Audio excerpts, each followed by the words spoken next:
Hello, bonjour à tous. Je suis Rose, coach en développement personnel. Je suis là pour vous apporter de la lumière à vos questions de développement personnel grâce à ma propre expérience de vie. Chaque semaine, je partage avec vous un petit bout de moi qui a pu provoquer un changement positif pour que je mène enfin une vie lumineuse et sereine. Bonjour à tous. Me revoilà aujourd'hui pour vous faire ce fameux podcast sur les blessures de l'âme. Vous avez vu que j'ai déjà mis en ligne la première partie de l'article qui va être assez long puisque je vais vous détailler chaque blessure certainement en une partie différente pour bien comprendre le fonctionnement d'une blessure. Je pense que c'est une étape importante. Donc voilà, ça se passera comme ça prendra du temps, 1 ou 2 semaines pour avoir la totalité des blessures. Et là déjà vous avez le podcast, voilà. Donc pour en revenir aux blessures, les 5 blessures de l'âme, moi je lis beaucoup les livres de Lise Bourbeau qui est une auteure de développement personnel très très connue, très très percutante, très sage. Et du coup, ces lectures, en tout cas, ces écrits me font beaucoup de bien et résonnent beaucoup en moi. Et c'est grâce à l'un de ces livres qui s'appelle « Les 5 blessures de l'âme » que j'ai pu identifier correctement mes propres blessures déjà, pour ensuite effectuer un travail dessus. Mais déjà, identifier ces blessures, prendre conscience que nous avons des blessures en nous émotionnelles qui régulent un peu notre vie et nos émotions tous les jours qui passent, c'est déjà un très très grand pas parce qu'il y a énormément de gens qui vivent leur vie malheureusement sans se rendre compte de ça. Et c'est pour ça que j'ai envie de faire des articles et ce podcast pour que tout le monde, en tout cas le maximum de personnes réceptifs, puissent prendre connaissance et réaliser que nous avons tous des blessures émotionnelles en nous. Ça, c'est important de le comprendre, c'est important de l'accepter. Et quelles sont ces 5 blessures de l'âme dont parle Lise Bourbeau ? Alors, la première blessure, je l'ai dit dans mon ordre, c'est pas l'ordre officiel, il y a la blessure de l'abandon. Je pense que ça parle à tout le monde. La blessure du rejet en deuxième. En troisième blessure, nous avons la blessure de l'humiliation. En quatrième blessure, nous avons la blessure de l'injustice. Et ensuite, nous avons la blessure de la trahison. Donc voilà les 5 blessures de l'âme que nous avons tous en nous, à différents degrés par rapport à ce qu'on a vécu dans la vie, et par rapport à notre personnalité, par rapport à la façon dont on réceptionne les choses, mais nous avons tous ces 5 blessures en nous. Donc je répète, on a la blessure de l'abandon, la blessure du rejet, la blessure de l'humiliation, la blessure de l'injustice et la blessure de trahison. J'aime beaucoup parce qu'au début de son livre, elle commence avec un exemple très très parlant pour expliquer comment l'être humain fonctionne avec ses blessures émotionnelles et la façon dont il est dans le déni parce qu'il ne veut pas mettre le doigt sur ses blessures émotionnelles. Si, imaginons, tu te fais mal à la main, tu te coupes la main, et au lieu de soigner cette blessure, tu préfères mettre un gant. Eh bien, à chaque fois qu'on va te toucher la main, tu vas avoir mal. Mais tu vas avoir mal non pas parce que l'autre veut te faire du mal, mais parce que toi, tu as choisi de laisser ta main blessée sous un gant. Et ce gant-là est représenté par un masque. Voilà, dans la vraie vie, quand on a des blessures émotionnelles, comme on a des blessures émotionnelles, on choisit le plus souvent de ne pas s'en occuper et donc de porter un masque, donc ce fameux gant. Et forcément, quand les situations, les personnes dans notre vie vont venir appuyer sur ce gant, vont venir nous tenir la main ou même nous caresser la main, même si c'est un acte rempli d'amour, avec lequel ils viennent, on va pas du tout être réceptif parce que nous, la seule chose dont on a conscience, c'est la douleur. On a mal à la main et c'est pareil. Ce masque, il nous sert à nous protéger et lorsqu'on ne l'a pas, lorsqu'on n'arrive pas à le mettre, lorsqu'il se passe quelque chose qui nous permet, comme l'amour, la rencontre de son grand amour et qui nous fait tomber un peu tous les masques d'un coup, on est totalement vulnérable et du coup, là c'est un chemin direct vers nos blessures. Donc du coup, forcément, on a mal et on comprend pas.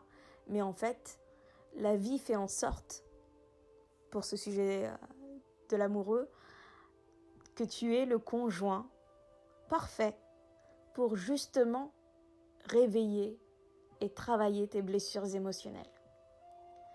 La plupart des gens en couple arrêtent une relation très rapidement parce qu'ils se disent « Oh là, on a trop mal, on se fait beaucoup trop de mal et il me rend pas heureuse ». Mais en fait, c'est simplement parce que ce garçon, il est en train d'appuyer constamment sur tes blessures émotionnelles. Et comme tu n'arrives pas à faire face à ces blessures, que tu es avec un masque, tu penses qu'il est responsable de ce qui t'arrive. Alors que non. Toi, tu as choisi de garder ce gant, ta main dans ce gant, ta main blessée. Et forcément, comme c'est pas guéri, à chaque fois qu'il va te toucher la main, tu vas avoir mal. Donc c'est pas de sa faute. C'est à toi d'être responsable de ta blessure, de guérir ta main, tout comme tu dois guérir tes blessures émotionnelles. J'espère que là, avec cet exemple, c'est un peu plus parlant pour vous. Mais le travail de guérison des blessures est selon moi fondamental dans notre vie pour être vraiment en paix et mener une vie plus calme et sereine. Donc on va commencer par la première blessure. Voilà. Là, cette partie-là va concerner la première blessure qui est, moi j'ai choisi la blessure de l'abandon. C'est pas anodin que je choisisse cette blessure-là en premier parce que je pense que c'est celle qui me parle le plus, c'est celle qui est la plus grande blessure de ma vie. Donc j'en ai pris conscience il y a de nombreuses années. Mais même quand on fait cette prise de conscience, on ne sait pas. Enfin moi, avant d'être dans le développement personnel, avant de découvrir le développement personnel et de me nourrir de ça, j'avais pas conscience qu'on pouvait travailler une blessure. Pour moi, je m'en tenais au fait. On m'a abandonnée, donc je dois vivre avec ça. Alors qu'aujourd'hui, je me dis qu'effectivement, on m'a abandonnée, mais j'ai la possibilité de modifier cette énergie-là pour que moi, je puisse vivre une vie calme et sereine, puisque cet abandon-là n'était pas de ma responsabilité. J'ai été, comme dans beaucoup de situations, un dommage collatéral d'une décision de la personne qui m'a abandonnée, mais c'est de la responsabilité de cette personne. Je ne suis pas, moi, responsable de cette décision. Pour parler concrètement, c'est moi mon premier abandon, c'est l'abandon de ma mère. Ma mère nous a quittés, enfin elle est partie quand j'avais 5 ans et on n'a plus eu de nouvelles.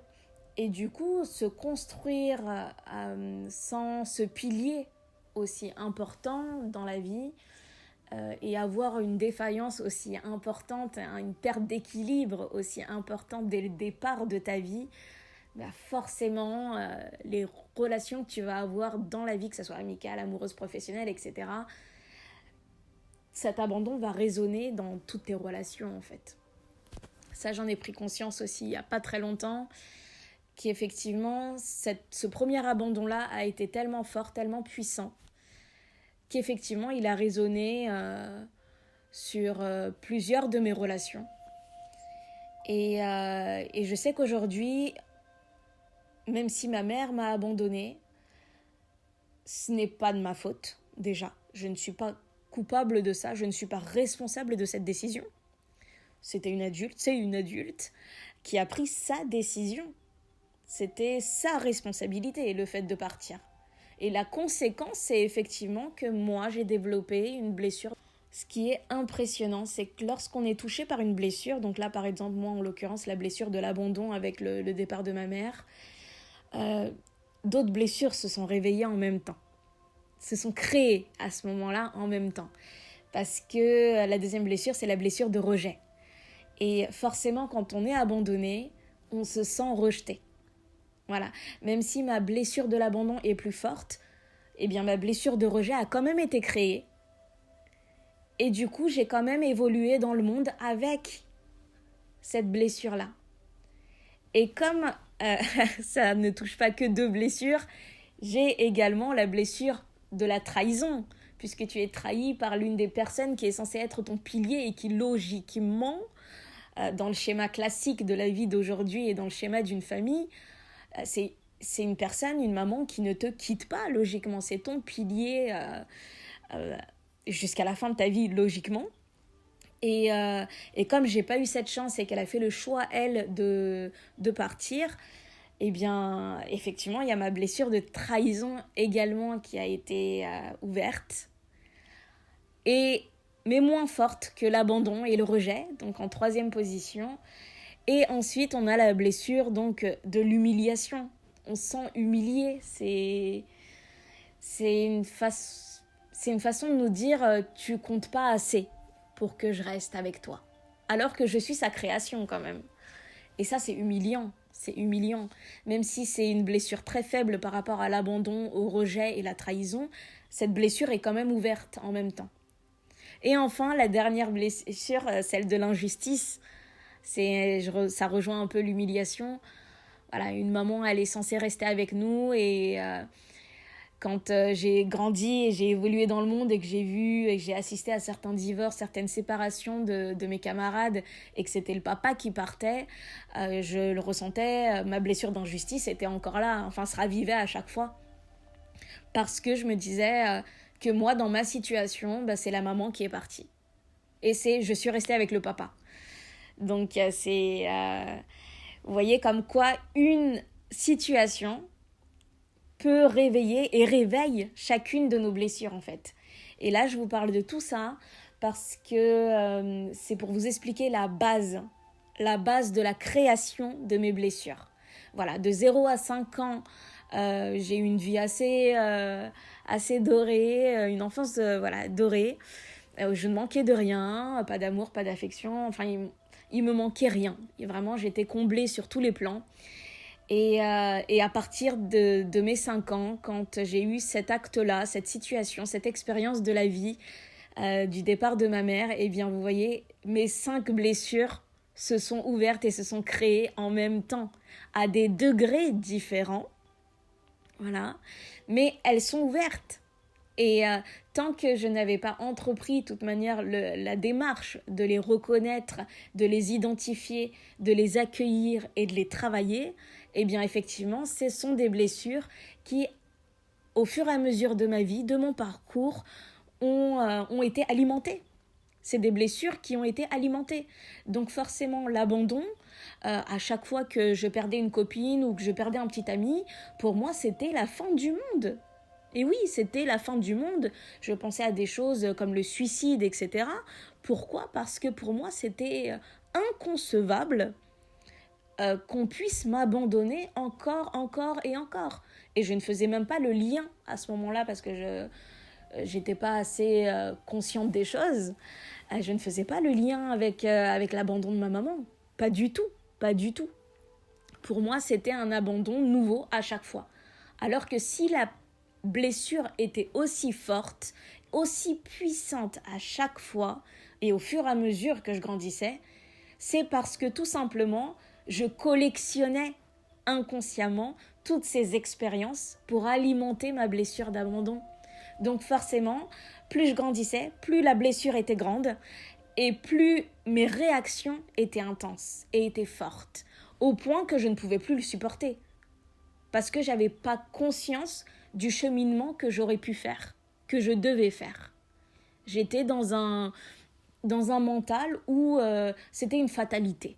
Voilà, il n'y avait pas possibilité d'avoir une action sur ces expériences de la vie et que la vie m'offrait ces situations, donc j'étais obligée de les accueillir et de me victimiser en fait. Voilà, au lieu de me mettre en position de warrior comme je le fais aujourd'hui, en me prenant en main et en laissant la responsabilité des actes à chacun, tout au long de mon évolution jusqu'à il y a 2-3 ans, j'étais en position de victime, il faut le reconnaître, en position de victime parce que je n'arrivais pas à me dire que je pouvais me remettre de ces actes-là. Et donc depuis 2-3 ans, je dirais, j'ai entrepris un travail sur moi qui a pu me permettre de travailler, d'identifier ces blessures, de les reconnaître. Déjà, je savais que j'avais été abandonnée, mais je ne connaissais pas les blessures émotionnelles, donc je ne savais pas qu'il y avait quelque chose en moi qui pouvait être modifié, etc. Tout ça, c'était un peu du charabia pour moi, c'était impossible. C'est juste mon histoire, il faut que je fasse avec. Et je me disais toujours, il y a pire, donc je ne comprends pas pourquoi moi je pleurniche avec mes abandons, mes rejets, mes humiliations, ma trahison, etc. tout le temps. Et quand j'ai commencé à vraiment entrer dans le monde du développement personnel et vraiment à accueillir ces informations sans être crispée face aux informations que j'apprenais, quand j'étais dans l'écoute totale, eh bien, j'ai commencé à comprendre le message et à me dire qu'il y a la possibilité, effectivement, de modifier ma vision des choses par rapport aux actes que les autres ont fait dans ma vie. Et ça a été un travail long, je ne vais pas vous le cacher, c'est la guérison des blessures, la guérison de son parcours, de son histoire de vie. Ça se fait certainement pas en une semaine, en quelques jours, non. Ça se fait en plusieurs mois, ça se fait en plusieurs années. Et faut simplement se dire que voilà, il y a j'ai vécu de cette façon plus de 30 ans. Faut être conscient et lucide que c'est pas des blessures et un fonctionnement, une structure mentale qu'on va modifier en quelques mois et en quelques jours. C'est pas possible. Voilà, c'est juste pas possible. J'avais conscience que ça allait prendre du temps. J'ai la chance d'avoir un chéri très très compréhensif et du coup il a été aussi l'un de mes accompagnants les plus précieux dans ce cheminement de la guérison des blessures parce qu'il a toujours été présent, compréhensif, attentif et même si par moments c'était un peu trop et c'est normal, il n'a pas à avoir les conséquences de mon chemin de vie, c'est tout à fait normal. Il a toujours été cette force et cette épaule qu'on attend toutes de l'homme de notre vie. Donc, je suis très, très fière de l'avoir près de moi. Et je sais que la guérison des blessures, elle passe effectivement par un travail personnel, de toute manière, personnel, très dur, très long, intense, mais également par l'amour de nos proches. Voilà, d'être entouré et d'être aimé réellement. Ça change tout. Je sais que ce travail, je l'ai réussi, comme je vous l'ai dit, grâce à mon chéri, grâce à moi, grâce au travail que j'ai entrepris, mais également grâce à mon fils, parce que les blessures qu'on n'identifie pas, les blessures qu'on ne reconnaît pas et qu'on ne guérit pas, donc, dans cette vie, dans notre existence, vont aller sur nos enfants. Et ça, quand j'ai compris ça, ça a été l'un des déclics à mon cheminement et à mon chemin de la guérison, en fait. Parce que c'est des blessures transgénérationnelles. Et du coup, les blessures que nous ne guérissons pas nous-mêmes, ce sont nos enfants dans leur vie qui vont les avoir et qui auront ce challenge, eux aussi, de les guérir. Et en tant que maman, red dingue de son petit bout, pour moi c'était inconcevable. Ryan a 10 ans maintenant, je le protège absolument de tout, mais ça c'est sûrement dû à mon passé et au manque que j'ai eu dans mon enfance. Mais je le protège absolument de tout. Et c'était inconcevable quand j'ai pris conscience que les blessures transgénérationnelles existaient, qu'il qu'il grandisse avec ses blessures, en fait, par ma faute, parce que moi, j'aurais pas fait le travail, parce que je n'aurais pas guéri. C'était inconcevable pour moi de me dire que je le protège de tout, mais qu'au final, peut-être l'essentiel, je l'aurais pas fait. Et ça a été l'un des déclics, voilà, il y a 2 ans peut-être, mon cheminement.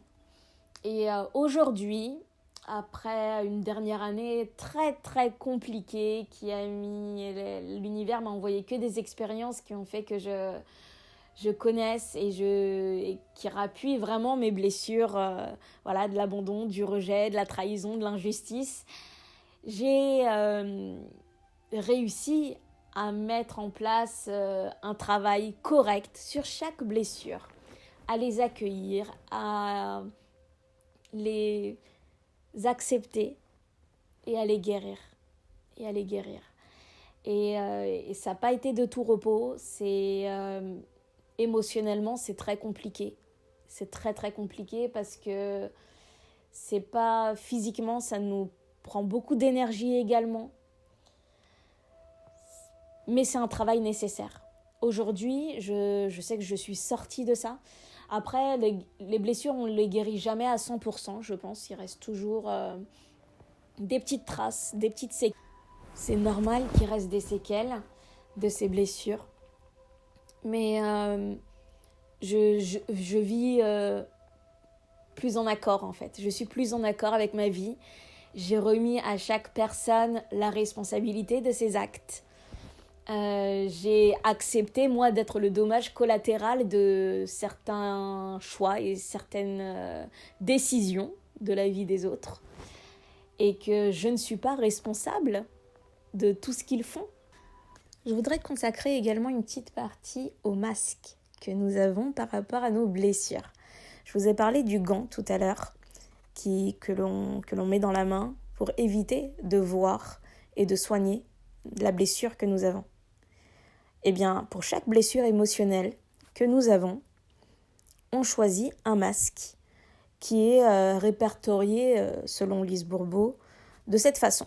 Alors, pour le rejet, généralement, quand on se sent rejeté et qu'on a une très très forte blessure émotionnelle du rejet, on choisit de porter le masque du fuyant.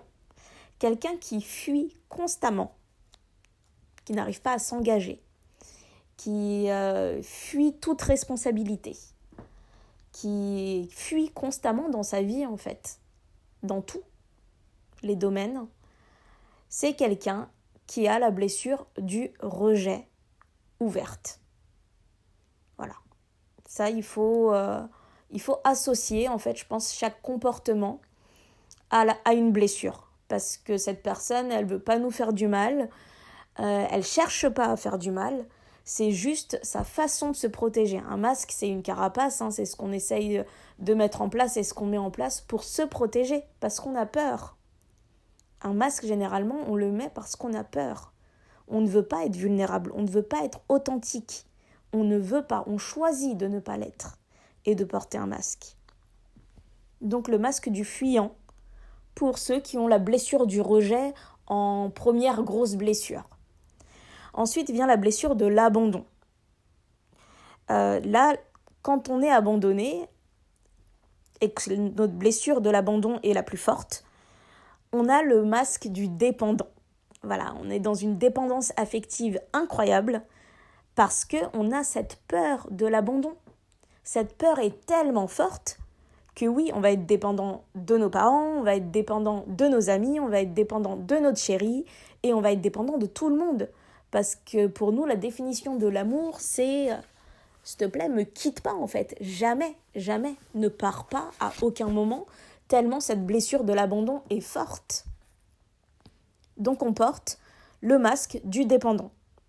Et ça, c'est tant qu'on est dépendant, c'est qu'on refuse de voir à l'intérieur et de voir la blessure de l'abandon.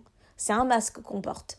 Une fois qu'on guérit ces blessures, on n'a plus besoin de masque. Donc on n'est plus dans la dépendance affective. C'est une relation beaucoup plus saine qu'on a déjà avec nous-mêmes et avec les autres. Moi, je sais que cette blessure, ça a été ma plus grosse blessure. J'ai été dépendante affective. Et je l'ai vu dans mes relations amoureuses, dans mes relations amicales. Aujourd'hui, depuis quelque temps maintenant, je ne suis plus du tout dépendante des gens. Je me dis, chacun est responsable de sa vie. Chacun est libre de faire ce qu'il veut dans sa vie. Et je donne du temps et de l'énergie aux personnes qui sont là, qu'ils méritent selon moi. Et ça me suffit. Mais je ne suis dans aucune dépendance. Vraiment. Et ça fait un bien fou de se sortir de ça. Ensuite, on a la blessure de l'humiliation. Et quand on est beaucoup humilié et que c'est notre plus grosse blessure, eh bien on porte le masque du masochiste. Voilà, on aime faire du mal, on aime se faire du mal constamment. Pour la blessure de trahison, c'est le masque du contrôlant que l'on a. Quand ta blessure de trahison est la plus forte ou est forte, on devient un contrôlant sur tous les plans. On a besoin de contrôler toutes les choses, même les plus petites dans la vie, pour se sentir en sécurité, pour se rassurer constamment. On a besoin de cette sécurité, de se l'offrir et de ne pas être trahi. Du coup, on essaye de tout contrôler et que tout soit carré, tout le temps. Ensuite et enfin, il y a donc la blessure de l'injustice. Et la blessure de l'injustice, on porte le masque rigide. Voilà, on n'arrive pas à s'ouvrir, à ouvrir son esprit, à accepter d'autres façons de faire. On reste dans une façon de faire qui nous est propre, qui est personnelle, et on ne s'ouvre pas. On ne s'ouvre pas, on ne laisse pas la chance à d'autres d'évoluer ou d'avancer à leur façon. Il faut que les choses évoluent et avancent à notre façon, à nous. Donc là, on est rigide. Voilà, donc là, je vous ai expliqué les différents masques les plus importants que l'on porte quand on a ces blessures donc émotionnelles qui sont réveillées. Je pense que vous êtes reconnus forcément dans une de ces descriptions. L'essentiel, ce que je pourrais vous dire, c'est d'avoir conscience et d'identifier le degré d'importance des blessures émotionnelles que vous avez en vous. Voilà, parce qu'on a ces 5 blessures. Tout le monde a ces 5 blessures. Et le plus important, c'est de répertorier ces blessures. Voilà, aujourd'hui, moi, dans ma vie d'adulte, de maman, de conjointe, de personne bien, qui vit dans la société d'aujourd'hui, quelles sont mes blessures ? Quelle est ma plus grande blessure ? De les identifier, c'est déjà le premier pas. C'est la première démarche. Et ensuite, vous choisirez la méthode qui vous convient. Après, ça peut être de la lecture, ça peut être de la psychothérapie, ça peut être un accompagnement personnel avec un coach. Il y a plein de situations, de moyens, d'outils, la méditation, qui peuvent faire bouger les choses intérieurement. Parce que là, la guérison des blessures passe par un bouleversement interne. Et du coup, pour avoir ce bouleversement interne, il faut faire des choses, bien évidemment, que vous ne faites pas dans la vie de tous les jours, que vous n'avez jamais fait, puisque c'est un chemin nouveau que vous allez prendre. Et ça, c'est à vous de choisir le moyen par lequel vous voulez y parvenir. Voilà, moi ce que je vous souhaite en tout cas du plus profond de mon cœur, c'est d'arriver à guérir le maximum, le plus possible de ces blessures, à les accepter. Parce que même si on ne guérit pas à 100% des blessures, rien que le fait de les accepter, c'est libérateur. C'est libérateur, vraiment. Je vous souhaite de ressentir cette liberté interne, intérieure, émotionnelle, très vite, très vite, et d'être en paix avec vous-même. Vraiment, je vous le souhaite, vous le méritez, vous êtes précieux, et il est temps de vous en rendre compte, vraiment.